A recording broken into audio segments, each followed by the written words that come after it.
everyone, and welcome. I am your KevinlyFather. This is the live stream. This is the final live stream from the Outhouse Studios, where the lovely proprietors have been allowing myself and Kevinly daughter to abide.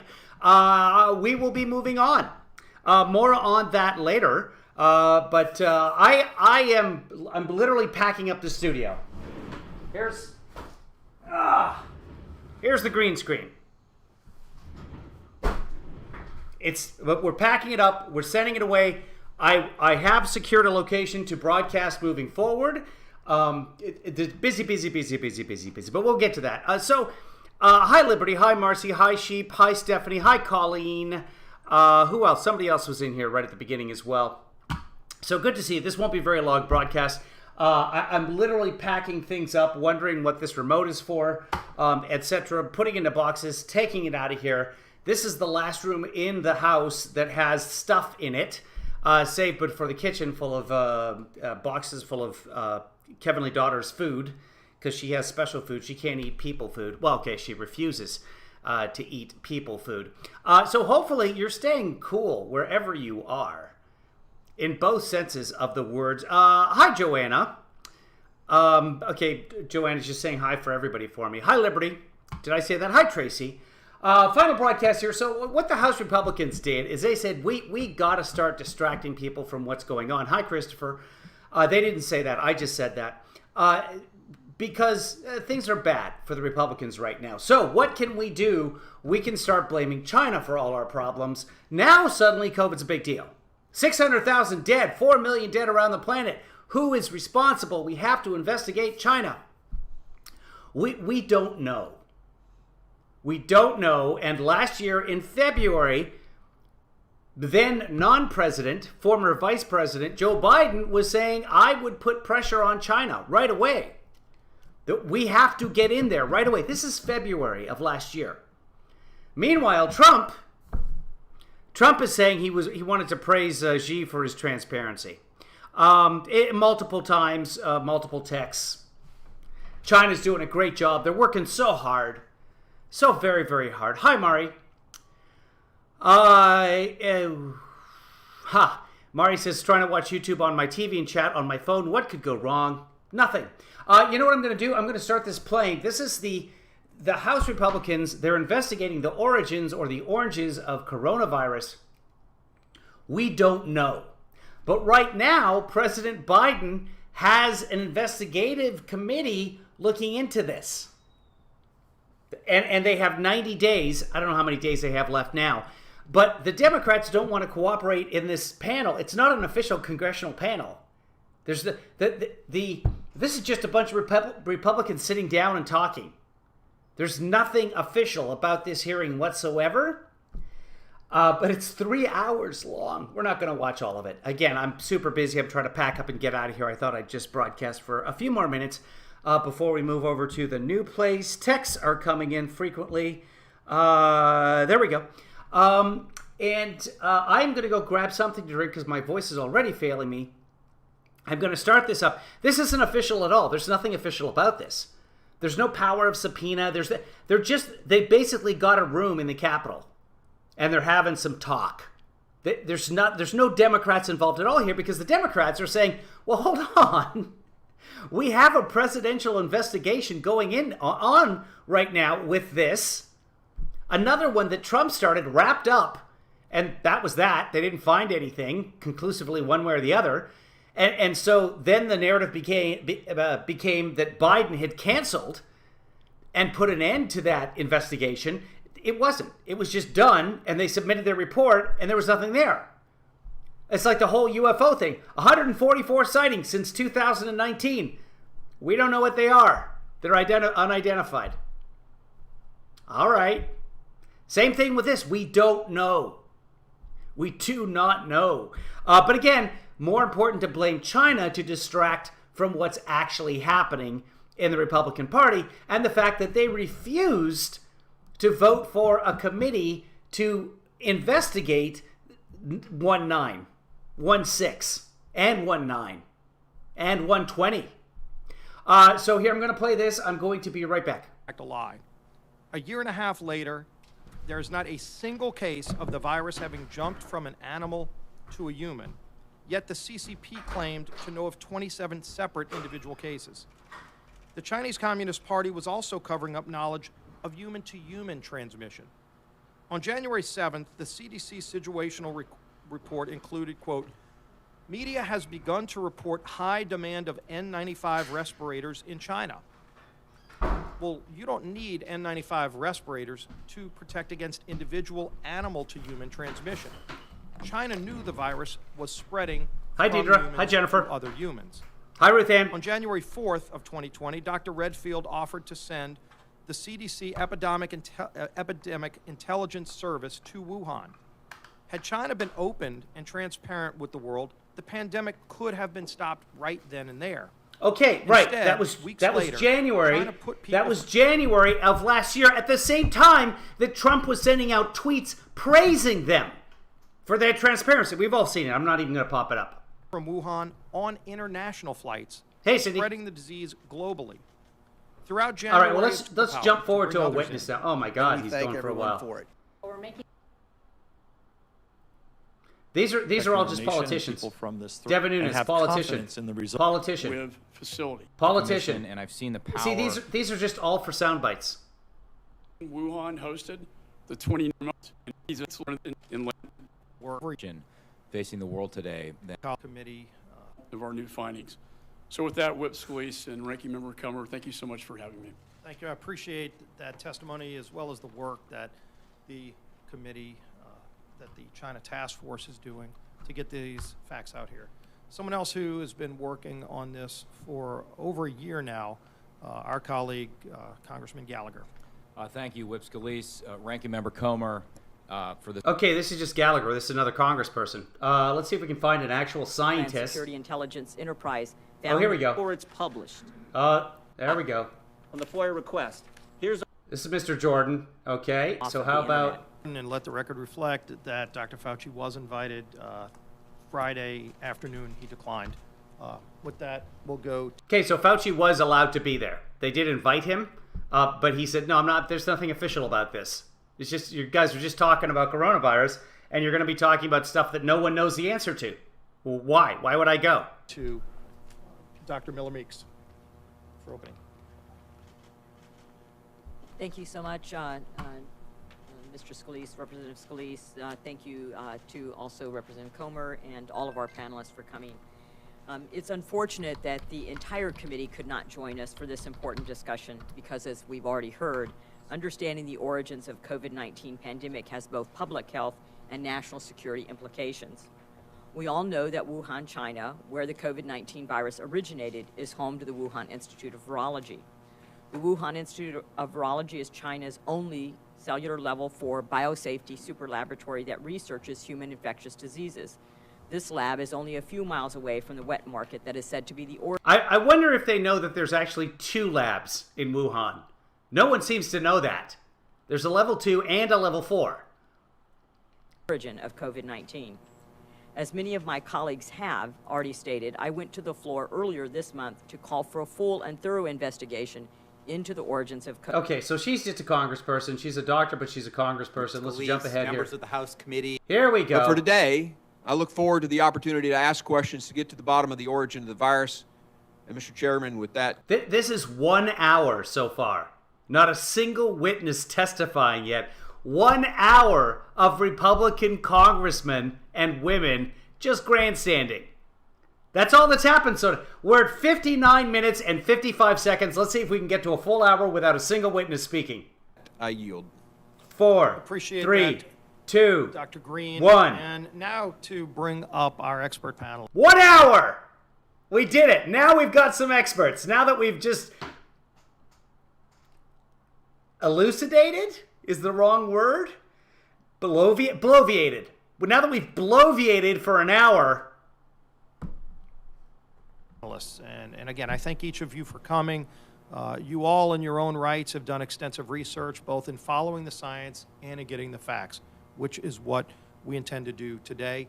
And this is probably the greatest gathering of scientists who have actually done real research into the origins of COVID-19 that has ever been assembled here in Washington's Capitol. So It's like a table of 4 guys, but okay. With that, let's I haven't watched any of this, so you're with me on this one, guys. start with you, Dr. Gerard. No stranger to these members. We've seen you testify before many Okay, so Admiral Girard is up. By the way, he's an admiral in the Coast Guard. committees. You guys remember him. 20 million tests by the end of March. There were 2.5 million? They failed. They failed miserably every step of the way. Dr. Gerard was the Assistant Secretary for Health at the U.S. Department of Health and Human Services in the Trump administration. He also Look at that diversity, people. That's what makes America great. You can see, like, there's hardly anybody even sitting in there. You've got what? You've got a couple of staffers, 3-4 staffers, a guy from OAN sitting in the background, and I believe over here, you guys can't see it, but I'm pretty sure it's Adolf Hitler. served as I'm not even going to show you guys because I don't just from that angle, it looks like he's got a Hitler mustache. an admiral in the Public Health Service Commissioned Corps and Yeah. U.S. representative to the Executive Board of the World Health Organization. As a member of the White House Coronavirus Task Force Okay. of Test. Okay. The origin Okay. of COVID-19. Here we go. 1 hour and 1 minute and 14 seconds. We're finally going to hear from an expert witness, who, by the way, was part of the administration that botched the coronavirus response. So, who's responsible? Ranking members Comer and Scalise, members of the House Committee and Select Subcommittee. Are they going to read They're going to read statements. I was hoping we'd get right into some questions, but there's going to be statements. We'll listen. Thank you for allowing me to provide my perspectives on the origin of COVID-19. Perspective number 1. Although we do not yet have indisputable evidence Science and fact. But this is a perspective. Now we're going to do some perspectives. And now I'd like to show the members of the Congress my diorama. pinpointing the exact origin of the virus that causes COVID-19, I assess that the most likely origin was an accidental infection of laboratory personnel from the Wuhan Institute of Virology with secondary transmission to the local population and subsequent spread to hundreds of millions of people around the world. It is essential that Okay, well, we don't know Congress that. provides leadership for a comprehensive, transparent, and unbiased investigation to determine, 1, the most We absolutely need an unbiased investigation. likely origin of the virus, Yeah, right now that's happening. That's the president has ordered that to happen. Trump had ordered it to happen in September after months of praising the Chinese. But yeah, go on. 2, whether the NIH funded directly or indirectly or approved of No, there's no such thing as indirect funding. Yes, the NIH funded the collection of bats and other animals to try and get as many coronavirus samples as we could so that we could prepare in advance to a pandemic breaking out. explicitly or tacitly, potentially dangerous research. I'm not within still the blocked on Wuhan Twitter. lab. That's old. I'm busy. I'm busy, Sean. And 3, Congratulations on being first, David. what the U.S. can do to minimize the possibility of future pandemics and enable rapid global containment of any suspicious infectious outbreak. Perspective number 2, there is an increasing body of evidence pointing to a lab leak origin of the virus. 1, the WHO investigation published March 1st failed to detect the presence of the virus after testing more than 80,000 wildlife, livestock, and poultry samples from 31 provinces in China. Yeah. Moreover, the closest virus found in nature was, quote, several decades of evolution removed from the COVID-19 virus. And we now know definitively that the Wuhan wet market was not the origin of the virus, but was a site of secondary How do we know that definitively? spread. How do we know Point that? number 2, What does he know that the rest of us don't know? How do we know that definitively? we know that the Wuhan lab was conducting potentially dangerous research There are 2 labs in Wuhan. 2 labs. Not one of them that we've seen yet has made any differentiation there. on bat coronaviruses and their ability to cause pandemics, including gain-of-function research. This was proven in a 2015 Nature Medicine publication in which investigators from Wuhan and collaborators across the globe reported the creation I of like a the new Go better. hybrid bat coronavirus that could bind to and infect human airway cells. Number 3, since that 2015 publication, there have been multiple NIH grants to the EcoHealth Alliance. Yes. This is they're pausing, by the way, all not me. entitled Understanding the Risk of Bat Coronavirus Emergence, and from the limited publicly available information, appear to be using the exact same laboratory methods that could create novel, hybrid, pandemic-causing pathogens. Yeah, you collect the samples. That's what you do. And then what you do with the samples, that's up to you. But the U.S. was funding the collection of the samples. Number 4, independent scientific studies have concluded that the first cases of COVID in China occurred sometime between mid-October and mid-November of 2019. This is the exact time frame, according to the U.S. intelligence, that some Wuhan lab workers became ill with a respiratory infection, and that according to At the level 2 lab, the from Wall what Street we know. Journal, That's I've only seen it cited once. That was at the other lab, not the lab they keep talking about, the level 4 lab. And the lady at they'll talk about her, the preeminent scientist, because she has a quote asking, could it have come from our lab? Back at the beginning, she at one point she's quoted as saying, is there a possibility it could have come from our lab? And because she asked that question, that to them is definitive evidence that it must have come from their lab. However, also, she's been asked about the 3 sick people at her lab, and it's like, that didn't happen at our lab. There's no one knows. We've asked around. Nobody knows what you're talking about. 2 different labs in Wuhan. 3 Wuhan lab workers sought hospital care for an unknown respiratory illness. And finally, Okay. I've sought hospital care for respiratory illnesses before. the bottom line is, Oh my God, did I start coronavirus? I am so sorry. I am so sorry, you guys. I believe it is just too much of a coincidence that a worldwide pandemic Oh, it's too much of a coincidence. So there's our definitive proof.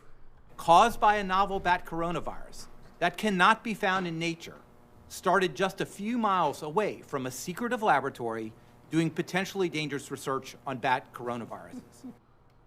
Okay, now we welcome comedian Jon Stewart. Sometimes the most obvious explanation is indeed the correct one. Yep, that's Occam's razor, but that's not, that doesn't hold true, though. That's not a scientific fact. By the way, that's not how you do science. Perspective number 3. Oh, God. The WHO cannot be relied upon to do an authoritative investigation because it is indeed right the here. correct one. See if you guys can see this. Look at this. Right here, there's just, on one side, there's a map. That's probably Wuhan. We missed that part. The other side, holy shit, they blah, blah, blah, blah, blah. Just, I don't know why that billboard is, or what is that? A poster board is there. I'm not sure why it's got holy shit written on it. But the I is an apostrophe, so God's okay with that. Perspective number 3. The WHO cannot be relied upon to do an authoritative investigation. Oh my God, Because Liberty's it is got a Delta variant patient. Sorry, 19 years old. Yeah, it's striking young. Guys, you should know this. Singapore just has released studies of fully vaccinated people, although they don't differentiate which vaccines, so far as I can tell, can apparently spread the Delta variant. However, from what I could see from the data, there was nothing saying that they could spread to another fully vaccinated person. So the bottom line is get vaccinated. So the Delta variant is a very, very powerful variant. I've seen stats from 85 to 88% effectiveness for the vaccines if you've had both vaccines, and they've got to be the Pfizer or the Moderna. So get vaccinated, people. A multilateral organization with no authority to do anything in China. Liberty, I'm so sorry. It's on an event with acidosis and renal failure.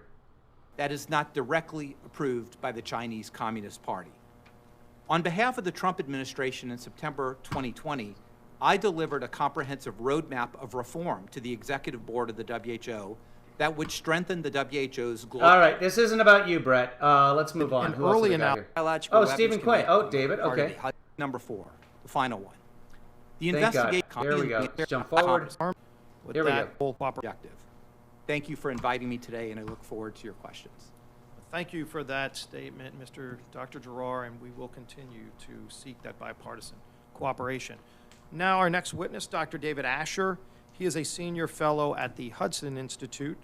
Most recently, he led the U.S. Department of State's arms control investigation into COVID-19's origins, and he also examined whether China's conduct constituted a violation of the Biological Weapons Convention.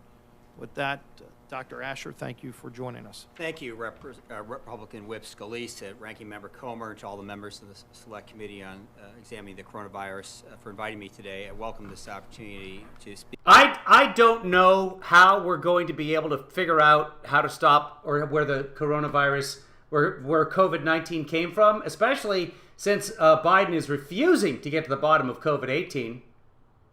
Well, the Biden administration warning that its 90-day review into the origins of COVID-19 may not produce a definitive explanation. Right. We don't, but how are we going to solve 19 before we solve 18? Same reason I'm not going to go see Fast and Furious 9 until I see Fast and Furious 1 through 8. I'm not going to know what's going on. Why? Why are they chasing each other? I don't know. Speak before this important gathering of concerned Republican members. I equally would welcome the opportunity in the near future to meet with the Democratic majority side as well. I'm part of the Hudson Institute, a research institute in Washington. It's nonpartisan. I approached the investigation that I led at the Department of State not in a particularly partisan way whatsoever. I've done this for Democrats and Republicans, maybe more Republicans, but it doesn't really matter. This is an issue that affects all of us, as you pointed out. In 1960, Hudson's founder, Herman Kahn, famously wrote the book Thinking About the Unthinkable. It talked about thermonuclear war and ways of reducing the likelihood of such a war for methods of coping with the consequences. That's C-SPAN pausing, not me. Such a war occur. At Hudson, we're still guided by Dr. Kahn's principles, but I will tell you, my main concern for you today, having worked in and around WMD investigations into terrorists and proliferation networks and state adversaries, including China, for over now nearly 30 years of my life, is that we're entering an era of biological warfare, and this is the beginning of a threat level that will affect us for the rest of our lives and probably for generations to come. Whether the Chinese did this deliberately or not, in terms of creating this pathogen, I think the chances are that they were working on it and it was funded by the military. I'm very confident in that. Okay, so chances are, and he's confident of it. So there we know. There's your answer, folks. We have it. But whether they released it or not deliberately or just had an accident, I think the answer is they probably had an accident, but that doesn't matter because they allowed it to be weaponized in the wake of its release. They didn't tell us at the State Department. I stand here for you with Assistant Secretary Tom. Oh, I see. So we're there to figure out what happened, but it doesn't matter. It just doesn't matter how it happened. Here's their expert. Just doesn't matter what happened. We don't. That's his perspective. We're seeing a lot of perspectives. Again. I'm a lot louder than C-SPAN is. Hold on. I can turn me down. I've got C-SPAN just pumped here, guys. Let me pump it up even more. Here we go. Tom Donano behind me, who led the arms control effort at State. One of the things he's just a low talker. Sorry. And I'm a loud talker. We did in the fall of last year was really systematically look at whether the Biological Weapons Convention had been violated and what the evidence was. Look at the interest there. Check out the crowd. To that effect. And what we found truly disturbed us. The Chinese were working on a military supported program, which they did not declare under the Biological Weapons Convention, so they lied. It involved coronaviruses, which they said they weren't working on at the Wuhan Institute in their declarations to the Biological Weapons Convention. Mysteriously, at the same year in 2016-2017 period, that they stopped declaring coronavirus research as occurring at the Wuhan Institute, they kicked off the classified research with the PLA, the People's Liberation Army. There's a lot of things that I could talk about. There are probably a lot. You sound like you could talk about a lot of things. If there's any questions you've got, but let me just talk about some things I recommend you consider. I like that C-SPAN cares so little about this. By the way, it wasn't featured on their page, and they care so little about it that they're not even putting the people's names up. They've got the C-SPAN logo blocking his last name. I don't even know who this guy is. I've never heard of him. They're doing immediately as members of Congress. He's apparently with the Hudson Institute, but he's not somebody I recognize as ever before. But here he is. I wonder if his real name is Pulitzer. Actually, before that, I'll talk about some things I think the Biden administration itself should do. First, we should stop funding the Chinese communists' research into biology. It's this danger. Okay, so we're trying to get to the biotech the oranges of the species here. That it was spreading human to human asymptomatically at the beginning of January. Thank you Okay, for go work back. to threaten our country. Finally, I'd unleash the civil litigation lawyers to ambulance chase on behalf of the victims of this tragedy, pandemic, which could have been averted had the Chinese only told us that it was spreading human to human asymptomatically at the beginning of January. Thank you for your time. All right, thank you for your remarks, Dr. Asher. Next is Dr. Stephen Quay. He's a physician and a scientist with hundreds of published scientific articles. Dr. Quay has been cited over 10,000 times, holds 87 patents across 22 different fields of medicine, and he's invented 7 different FDA-approved medicines. Further, he conducted an early analysis of COVID-19, which has been downloaded nearly 200,000 times. He's an expert in the field and brings an upper echelon of analysis to the question we're posing today about the origins. Now to you, Dr. Quay. Thank you. Congressman Scalise and Comer, members of the subcommittee of the coronavirus crisis, ladies and gentlemen. I appreciate the nonpartisan approach the subcommittee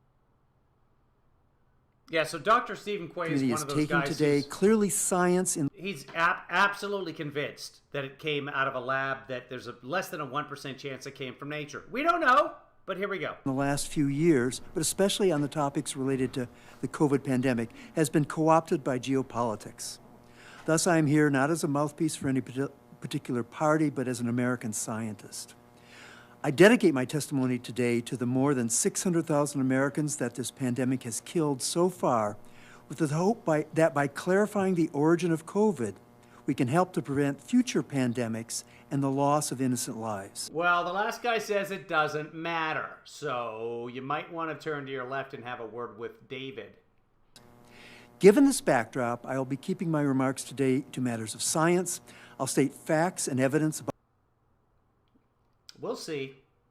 the pandemic that I have collected. He is a scientist. I'll explain why those facts lead to certain conclusions, allow a particular inference, or rule out a hypothesis about the origin.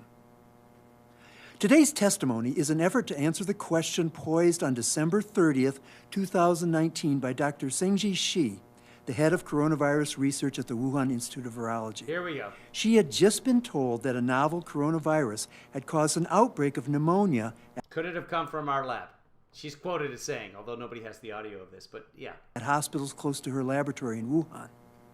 In what I believe was her last unscripted public utterance, she has been quoted as saying, Could it have come from our lab?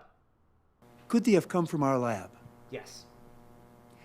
In the last 18 months, we've learned an intense amount about the origin of the pandemic, but No, we haven't. That's the problem. The Trump administration let the Chinese kick everybody out and refuse to let the CDC in. That's the problem. This was a dropped football on the 1-yard line, except it was our 1-yard line. one of my frustrations is that virologists and science writers around the world seem to want to ignore what has been learned and the inevitable conclusion it reveals. As inconvenient as it is, I believe the evidence conclusively establishes that the COVID pandemic was not a natural process, but instead came from a laboratory. See, phrases like that, I believe that the conclusion, no, the facts establish something conclusively, all and of their own. You don't need to believe it, it's fact. So when you start things off with, I believe that, you've just taken all the ammunition out of your rifle. In Wuhan, China. And he knows this. And it has the fingerprints of genetic manipulation through a process called gain-of-function research. Okay, but does it? There are 6 undisputed facts that support this hypothesis. Now, as a reminder, the top left there, a little science. As a reminder, all zoonoses are diseases that involve... Okay, so zoonosis, diseases that come from animals. Are they going to, please, C-SPAN, can you show us the 6 things on the chart or whatever he's indicating? ...of a virus infecting an animal, the animal coming in contact with a there we human, go. and then the human being infected. Okay, but by the way, I loved his phrase earlier. This allows for the inference. This allows people to infer something. Yeah, it does allow for that. I want to see if I can, let's see if I can get closer to that. It's C-SPAN, so it's not a great feed. The question of the origin of a zoonosis is the question of the location of the animal. Nope. In natural zoonoses, the animal is in nature, a cave, a farm, or the market. The infected human comes in contact with the animal and gets sick. For lab-acquired zoonoses, the animal is in a laboratory. We're off it now. C-SPAN's off it. By the way, C-SPAN keeps pausing. It's not me. If they go back to it, I'll try and zoom in on the charts he's talking about. Or in Again, C-SPAN does not care about this at all. This is not an official congressional hearing. cells from an animal in a petri dish, and the human works in that lab.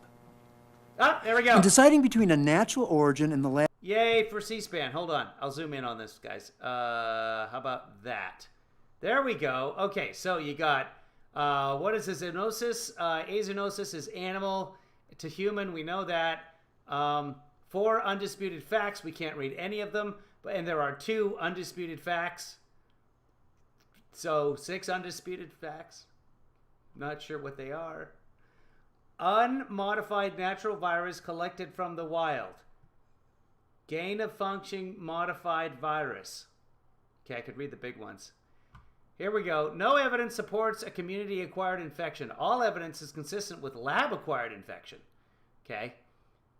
They haven't found an animal with that exact coronavirus. There are millions of coronaviruses out there, but they haven't found that exact one. In the lab origin, there are 6 facts no one disagrees with. Number 1, the Chinese first told the world that the COVID pandemic began in the Hunan seafood market because approximately 1/2 of the earlier... Is it Hunan or is it Wuhan? Because that would be interesting. Is there a Hunan seafood market? I don't know. Early cases have been associated with that location. I've just heard it called the Wetton market, but let's look that up. This would have been reminiscent of the 2 previous I think that's C-SPAN pausing. Coronavirus epidemics, as both SARS-1 and MERS began in live animal markets. However, after 18 months of investigation, we now know it did not begin in a market in Wuhan for the following 3 reasons. First, he is correct. It is the Wuhan Hunan seafood wholesale market. None of the 11 patients from the Hunan market or any other market in Wuhan were infected with the earliest virus, meaning they came into the market already infected. The 4 patients with the earliest genetic version of the virus all had one thing in common. None had any exposure to the Hunan market. Second, we know in January Okay, so if that is 2020, if that is true, then we have definitive evidence that it didn't come from the market, if that's true? From public scientific databases that the patient with the earliest first complete virus sequence was a 39-year-old man treated at the General Hospital of Central Theater Command of the People's Liberation Army of China, located on Wuhou Road in the Wuchang district of Wuhan, about 3 kilometers from the Wuhan Institute of Virology. After 18 months and almost 3 million viruses sequenced worldwide, this virus still remains the earliest. Second, none of the environmental specimens from the market had the earliest virus, meaning they also came into the market. This included 1,055 samples of frozen food in the market, all of which tested negative for COVID. Third, 457 to the Chinese. 57 animals from Hunan market were tested. All were negative for COVID. 616 animals from suppliers to the market were tested. All were negative. 1,864 wild animals from southern China of the type found in the market were tested. They were also all negative. These data from from the publicly available WHO report established that it did not begin in the Hunan market or any other market in Wuhan. Bye, Liberty. Number 2, failing to find it in any market in Wuhan, the search was expanded to all of China. But after testing 80,000 samples from 209 different species from other markets, farms, and nature, the virus has not been found in a single specimen. The probability of this for a community-acquired infection is about 1 in a million. This is what you'd expect for a lab-acquired infection. Number 3, after testing 9,952 There's no way to say that. You can't just say it's 1 in a million. stored human blood. If it's a bat-acquired virus, bats carry hundreds of thousands, if not millions, of these different coronaviruses. One bat can carry multiple viruses. You can't just say 1 in a million because you don't know what the total is. Blood specimens from hospitals in Wuhan from before December 29th, there was not a single case of COVID in any specimen. It was expected that between 100 and 400 would be positive. The probability of this for a community-acquired infection is also about 1 in a million. But this is what you'd expect for a lab-acquired infection. There is no evidence of multiple animal-to-human transmissions. With 2 prior coronavirus outbreaks, SARS-1 and MERS, 50 to 90% of early cases were from various animal-to-human infections. For SARS-CoV-2, 249 early cases of COVID-19 were examined genetically, and they all were human-to-human transmission. For a community-acquired infection, this is the probability of tossing a coin 249 times and getting heads every single time. No, it's not. This is, however... No, that's a complete syllogism. No. Because that's like saying he thinks there's a bat flying around out there biting multiple people, and that half the people who got coronavirus to begin with were bitten by bats. It is a virus that spreads through human transmission. Humans tend to hang out with humans far more than they tend to hang out with bats. So no, it's not like flipping a coin 249 times. Getting it from a bat, as you just said, is a 1 in a million shot. Or what you'd expect for a lab-acquired infection. Number 5, SARS-CoV-2 has a unique trigger on its surface called a furin cleavage site and a unique code in the genes for that site called a... Question, if you freeze the meat, the virus dies, right? No, the coronaviruses are very hardy. They can survive through frozen temperatures, most of them, and I believe that's the case for COVID-19. Unless you're Batman, that's correct, Chris Wilson. It probably came from Val Kilmer. A CGG dimer. So these are 2 independent levels of uniqueness. The furin site is why the virus is so transmissible, why it invades the heart, the brain, and the blood vessels. Viruses like Ebola, HIV, Zika, yellow fever all use furin sites, and this is part of the reason for their deadliness. But the entire group of coronaviruses in which SARS-CoV-2 belongs does not contain a single example of a furin site or a single example of the CGG dimer code. A comprehensive study by MIT group shows that there has never been a furin site or the... It's a CGG code. CGG code. CGG code. CGG code. You guys do that. CGG code. CGG code. If you change your mind, I'm the next in line. And they always feel free. Take a chance on me. CGG code. You guys aren't doing it. I can't hear you at all. Judges, can you guys, your mics to them? Can we do this? There's no one up there. The judges have packed up already. Move to the new studio. The CGG letter dimer in this group of coronavirus. Here, we'll do it together.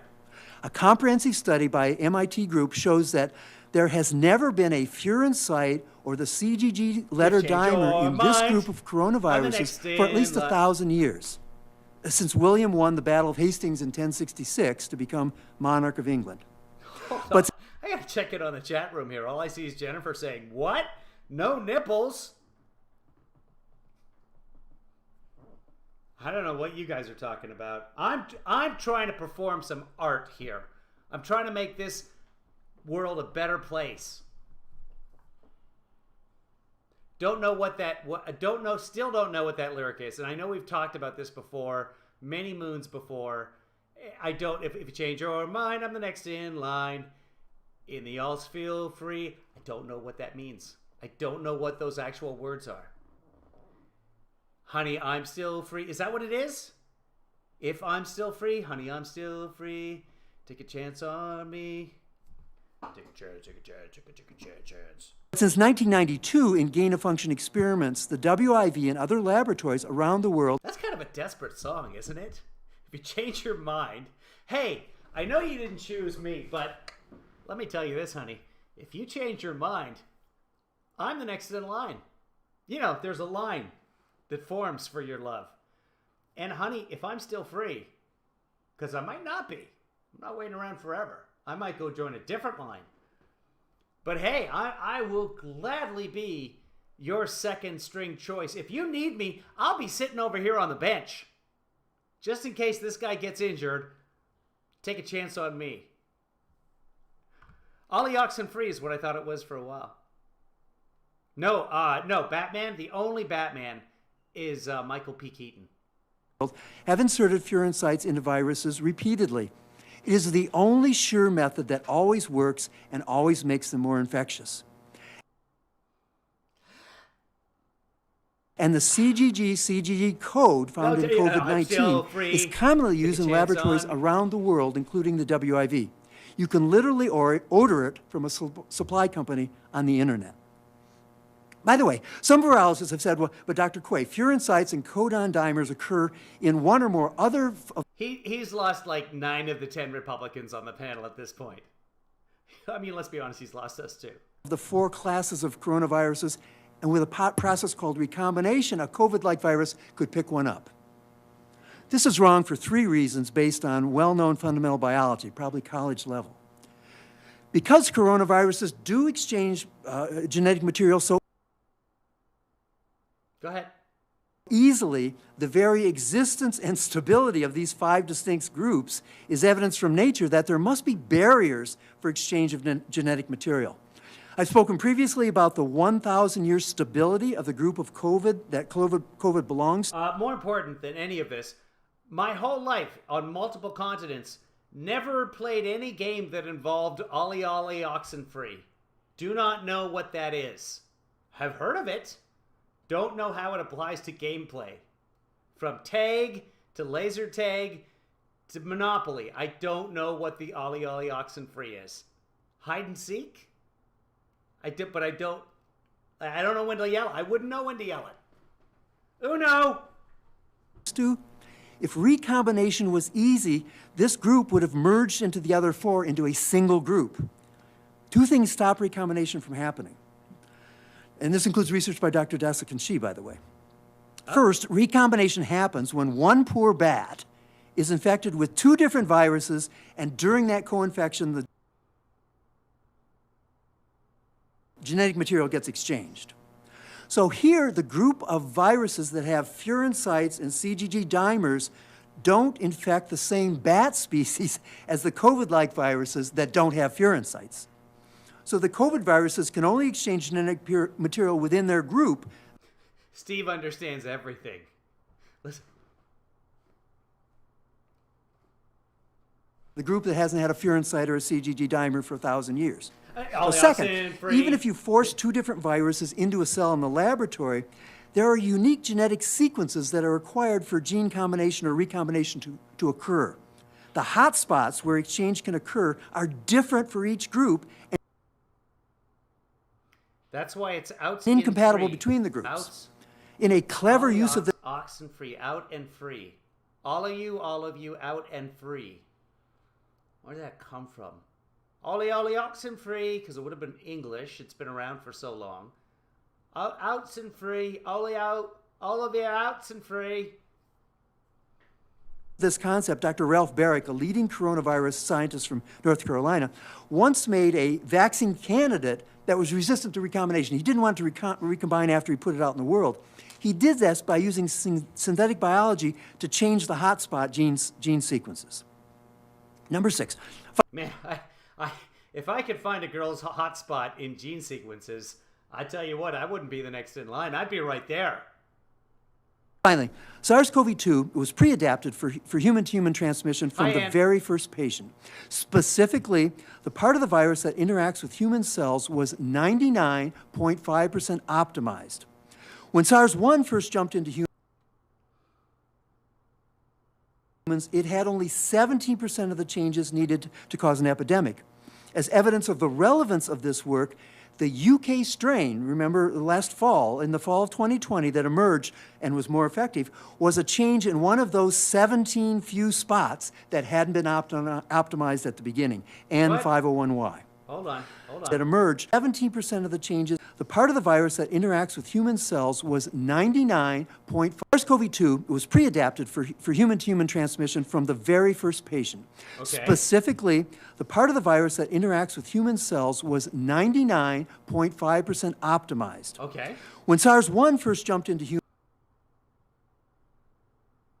it had only 17% of the changes needed to cause an epidemic. Right. As evidence of the relevance of this work, the UK strain, remember last fall, in the fall of 2020, that emerged and was more effective, was a change in one of those 17 few spots that hadn't been optimized at the beginning. And but that's with SARS-1. The UK strain is not a strain of SARS-1.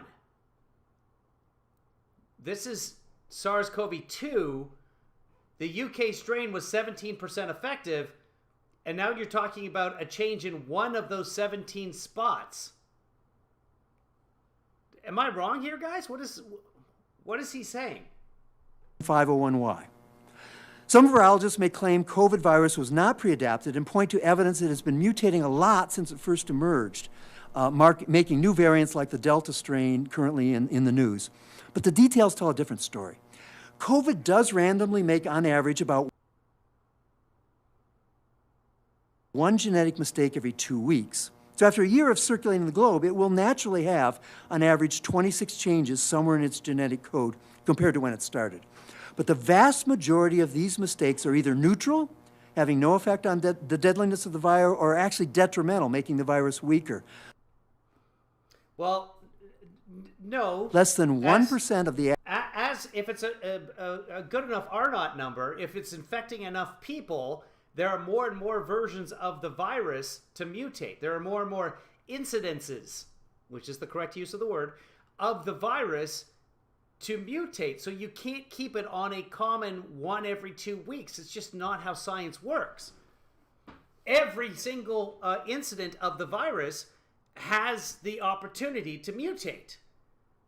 I mean, on average, 1 every 2 weeks, but not as the virus multiplies. That seems like basic math. Changes actually improve the virus. So how do I believe the COVID virus was taught to infect humans in a laboratory? A commonly used gain-of-function method to optimize the COVID virus would have been to serial passage in a laboratory on a humanized genetically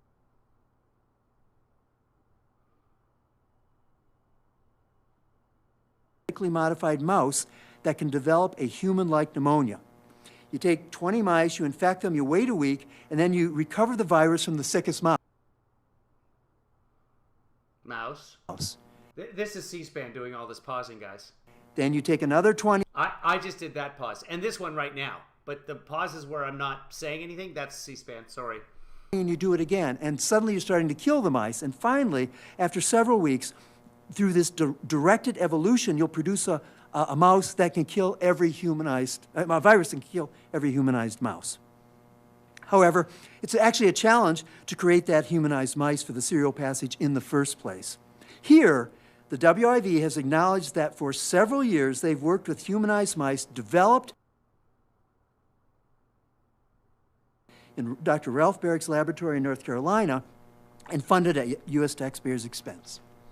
In closing, let me say to the families of those who have died from COVID, No. That has not been. He's making some good points, but then he says something like that, which has not been established and is being denied by NIAID, as it's commonly known on the street. Families of those who have died from COVID, I'm dedicated to applying my scientific and medical expertise to understanding how this pandemic happened, and importantly, helping put safeguards in place at our research institutions to be sure this never happens again. Again, doesn't matter. The guy next to you says it Riveting doesn't matter. testimony, Dr. Quay. Appreciate the work you've done in sharing that. And now finally, to bring us to Dr. Who? Dr. Who? Richard Mueller. Dr. Mueller's a professor emeritus Oh, great. Now we got to sit through the Mueller report. of physics at the University of California, Berkeley. He's worked across his field of study, leading the two efforts that have won Nobel Prizes and the National Science Foundation Alan T. Waterman Award for Outstanding Research. His scientific expertise has been vital to the work that we're doing. Dr. Mueller, appreciate you coming. Thank you very much, Mr. Comer, Mr. Scalise. I appreciate you doing this. It's extremely important. Having just listened to Dr. Quay's comments, I think we need to Go ahead. recognize the power of science. And previous speakers have said that we may never know the origin. I think that is incorrect. I think when we bring the power of science to this, we can reach conclusions that are very powerful. I don't know what a powerful conclusion is, but hey, he's the doctor. Dr. Quay has covered most of the A conclusion is a conclusion. science that is most relevant. I would like to emphasize 5 points, each of which is capable of separating and distinguishing between a natural origin, a zoonotic origin, I think that, and the lab origin. So let me just draw your attention to these 5. Okay. The first one is the absence of a pre-pandemic infections. He mentioned that. And with not over 9,000 samples taken in Wuhan, no pre-pandemic infections, that's unprecedented. That didn't happen with MERS, didn't happen with SARS, doesn't happen with other viruses. Unprecedented. It's very difficult to explain. Papers are being written trying to explain it, but those papers aren't evidence. They're what you do when you're stuck and the evidence disagrees with you. The absence of a host animal. If you look at the famous Lancet article, one of the reasons they say you can dismiss these conspiracy theories of lab origin is because they explicitly say China has identified the host animal. They've identified the location, and they even praise China for its openness. This paper, The Lancet, does not read well when we look at it 16 months later. I recommend everybody reread it and see whether there's any value in that. The unprecedented genetic purity that Dr. Quay talked about. Again, MERS, SARS, previous viruses don't have this, but it is exactly what you would expect if you've gone through gain of function. So each one of these things is compelling. By itself, if we had any one of the 5 things, these are 3 of them, we should. Yeah, no, I'm looking at the Lancet article right now. That's not what they said. They said there's probably an intermediate animal, like a pangolin. A pangolin. Those are mythical creatures. I believe that they breathe fire and are able to fly and have an elongated tongue reaching 2 to 3 miles. Should conclude that the evidence strongly favors. Okay, but that's this. Why start off with a lie? I'm looking. The generalist property of the virus needs an intermediate host is not required for any evolutionary change. As the virus has been around for decades, it may have emerged in another host, and this could be the missing intermediate species. But we are inferring from this it would only facilitate transmission. They didn't know. Words like may are indicative of this. This allows you to infer that they don't know that they have the host animal. The lab origin, the spike mutation, the fact that there's no known way for that spike mutation to get there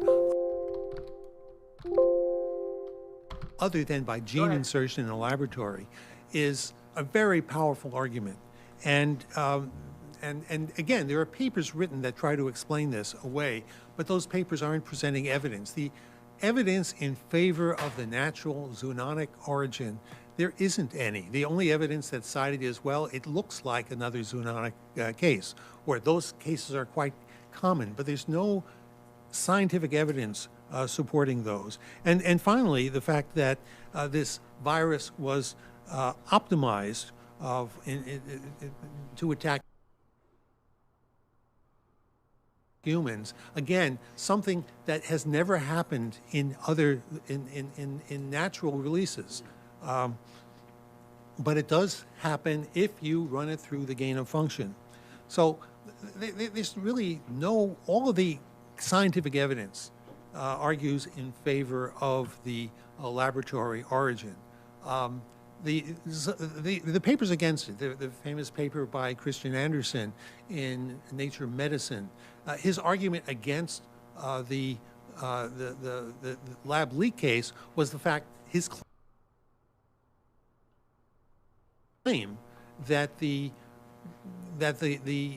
spike protein had not been optimized, and it certainly would have been. That is his one argument against it in that paper that is so widely quoted. But recent evidence, as Dr. Quay talked about, shows that it was 99.5%. Well, someone just said, Black Betty says, I understand. Only Americans can criticize COVID. Is that, first off, is that a way that you can spell criticize? I don't mean to be critical. But who is criticizing COVID? Like, I'll criticize COVID. COVID fucking sucks. COVID's terrible. It kills millions of people. I'm really upset with COVID. COVID, you need to shape up or ship out. What does that even mean? Need to criticize COVID. No, anybody can criticize COVID. COVID is terrible. Go ahead. If you love COVID, all right. You don't have to be an American or a foreigner to do that. What? I'm not sure what that even means. And optimized. I'm going to end with a little anecdote, a story of that is horrifying and more. I didn't say that pangolins were extinct, Jennifer. I said they were mythical. They've never existed. Like puffins, for instance. They're just made-up cartoon creatures. There's no actual puffins in the real world. Frightening than almost anything else in my life. In the early days when I was trying to teach myself virology, I called... There you go. See? The sheep just said that COVID sucks. He's in the UK and will allow that. And the judges, two of which are from not from this country. What are you guys doing back here? I thought you guys were at the new studio. They're also just mythical, is what they're saying. All right. Several of my friends who are expert in virology. One of them, I asked him if he could help me review some of this literature, this all right, well, let's find some questions. I'm about done with genetic of cognizance in our scientific. They're very good. Wait, how do we know David Asher? Research is something that we should be I couldn't see his name at first. The guy with the what is the Harlan, the think tank. Anyway, I couldn't see his last name. What we found. We know David Asher. It talks about you. How about some questions? Here we go, Jim Jordan. We gotta watch Jim Jordan's questions because he's insane. It's amazing. I can't imagine. It's tremendous. See, they all get to be ranking members. This effort. Thank you, Jim Jordan. Here we go. Dr. Jabbar, I want to dissect this one email that came from Dr. Auchincloss back to Dr. Fauci. Dr. Fauci, Dr. Auchincloss again, just to refresh, is Dr. Fauci's top deputy. So this is the email on Saturday, February 1st at 11:47 in the morning. It's in response to the one that Dr. Fauci sent in the middle of the night saying, hey, we got important things. I got to talk to you. Keep your phone on. You're going to have tasks to do, et cetera. Okay, go ahead.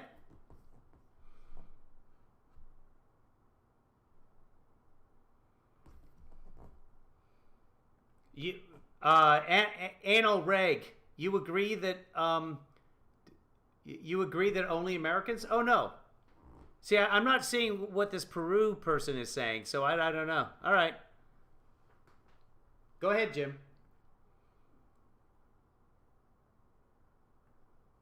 I think that's it. It's frozen on us now. I think that's the end of the broadcast, which is plenty. We've been doing this for an hour, so, and we've oddly, despite the GOP's best efforts, we still don't know the origins of the virus. I thought by now, for sure, we'd have it because they all seem very confident. Yeah, it's frozen. It's frozen us out. I wanted to see Jim Jordan's dumb questions. Come on. Here we go. Before the game, the email says, the paper you sent me says the experiments were performed. Again, the paper is about gain-of-function research at the Wuhan lab. Before the gain-of-function pause, but have since been reviewed and approved by NIH. Not sure what that means, since Emily is sure that no coronavirus work has gone through the P3 framework. She will determine if we have any to ties this work abroad. Dr. Giroir, are you part of when you were in the government, were you part of the P3 framework? I was not. How it does the P3 framework, my understanding it's an oversight board that is there to decide if you are, in fact, going to fund any gain-of-function research. Is that right?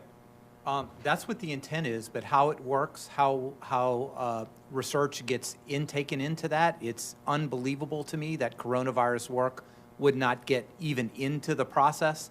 If you look at the abstract from the latest grant that was done to EcoHealth, it talks about using protein sequence data, infectious clone technology, in vitro and in vivo infection experiments. This is all gain of function. How this could not get into the P3 process is unbelievable. And once it does, how does it work? So who's on it? How do you judge? Let's just back up for a second. I should have done this earlier. There was a pause in any gain of function research. And my understanding was the pause was in 2014. And so for a few years, we didn't fund any of it. That's right. And then it was started up again under Trump. Right? I don't know why I think there's a fundamental question if we should be funding it at all. But we were funding it, paused 2014, was restarted a few years later, but under the premise that if we're going to restart it, we're going to set up this. Hold on, guys. Someone just is at my front door. It's just no longer my front door. In fact, it's never been my front door. Well, they're gone now. Okay. This P3 framework, this oversight body, this oversight function, that people will have to look at this closely, or a second look or whatever, some oversight look, before it gets funded. Who determines, now in the P3 framework, during this time, so when it was restarted, who determines what goes in front of the P3 framework or the P3 board? Who makes that determination? I am sorry, I don't know that, and I don't think anybody knows that about. Well, that's just super. Out of the hundreds or thousands of grants, who picks which ones go and not? And if there were truly no coronavirus work that got there, you have an intake problem. That means dozens, hundreds of. Well, someone's got to be responsible. Who heads NIH? Why didn't you find out before the meeting and call them in, Jim Jordan? Well, ultimately the buck stops with Dr. Collins, who's the NIH director. And Dr. Fauci, he makes decisions on this? Dr. Fauci on NIAID. They are the directors. Ultimately, they are the responsible individuals. So in the end, the people responsible for this, who are supposed to decide if it's, well, Dr. Collins and Dr. Fauci? Sure, Dr. Fauci, I guess. If a grant proposal is going to go in front of the P3 framework board process or not, is ultimately Dr. Collins and Dr. Fauci. Is that right? They run the institutes, they run the NIH, the buck stops there. Yeah. That's correct. Okay. I think Dr. Quay, you were getting ready to say. And who's responsible for those, which branch of the government funds and oversees those particular, okay, so the buck stops there, but it doesn't go up to the executive branch that actually runs those agencies. So Trump is not responsible because the buck stops with Fauci? who wouldn't be involved in the P3, but Say something? Well, yes, the moratorium started in 2014. It was taken away in May 2017, and as far as I know, there's never been a grant that's gone before this. Well, then who was president in May of 2017? Seems strange. I don't know. Could be anybody. One of the Roosevelts. This structure, the P3, despite the fact it was set up. So it was set up to look for gain-of-function research, and my understanding is that there's been no grant that's been sent. Well, my understanding is the guy who heads the chair of this board, this P3 framework board, is Dr. Hassel, and he's even said in a public forum, he volunteered this information that he's the chair, and he said it's been very limited, the work that they've done. Very few proposals come in front of them. But I think maybe the big takeaway for us today is the people responsible for making these decisions, Dr. Collins, Dr. Fauci, we invited them, they wouldn't come. And then the guy who chairs the board. Because it's a meaningless hearing. You look like you're at the Hyatt. And somebody just cleared out a birthday party room. In fact, I don't even know. I don't recognize that as a room in Congress, but it probably is. It's a big building. Dr. Hassel, we invited him, and he wouldn't come. I think there's. Yeah, because what you're doing is meaningless, Jim. You're irrelevant right now. This board is just, hey, let's get together and talk about the oranges of the species. Something there. Do you think? Well, let me do this question first. Dr. Mueller, you raised something. Well, let me go back. Dr. Giroir. Okay. Do you want to just pick one sentence and go with it, Jim? Why don't you think they're here? Why wouldn't they come? Oh, Jesus Christ. Because you're irrelevant. What you're doing is a waste of everyone's time. Speaking of which, I should be moving things. I'm going to get back to that. I just wanted to get one final broadcast in. I know I didn't broadcast yesterday, so I'll broadcast today. I don't know if I'm going to be able to broadcast tomorrow. My guess is no. Thursday, unlikely. Friday, I hope to be up and running at the new studio. But one way or the other, thank you very, very much to the proprietors of the Outhouse Studios, Ashley and Scott. They have been more than generous with their facilities here, and thanks to all the judges. Ashley and Scott actually exist, and I've kept their names out of everything until this moment because now everyone's gone. So I don't have to worry about anybody being doxxed and affected by any of this. Guys, have yourself a great day, and I hope to see you very soon from a different place that will probably look just like this place. But it won't be. That's the magic of, I don't know, I'm going to say the movies. Thank you. Thank you very much for the good luck with everything. The moving part of it is not a big deal. It's the cleaning part. But I'll tell you more. I won't tell you about the cleaning part. I'll tell you more about the move when it's all done and the future. So again, thanks everybody who supports me. Thanks to, again, Ashley and Scott. I cannot say enough nice things about these good people. And thanks to everybody else in my daily life who also supports me. I can't think of anyone right now, but I'm sure they're out there, including you guys. Okay, everybody, very, very last time from the Outhouse Studios, my name is KevinlyFather. Be good to each other, be good to yourself, and most importantly, be good to me.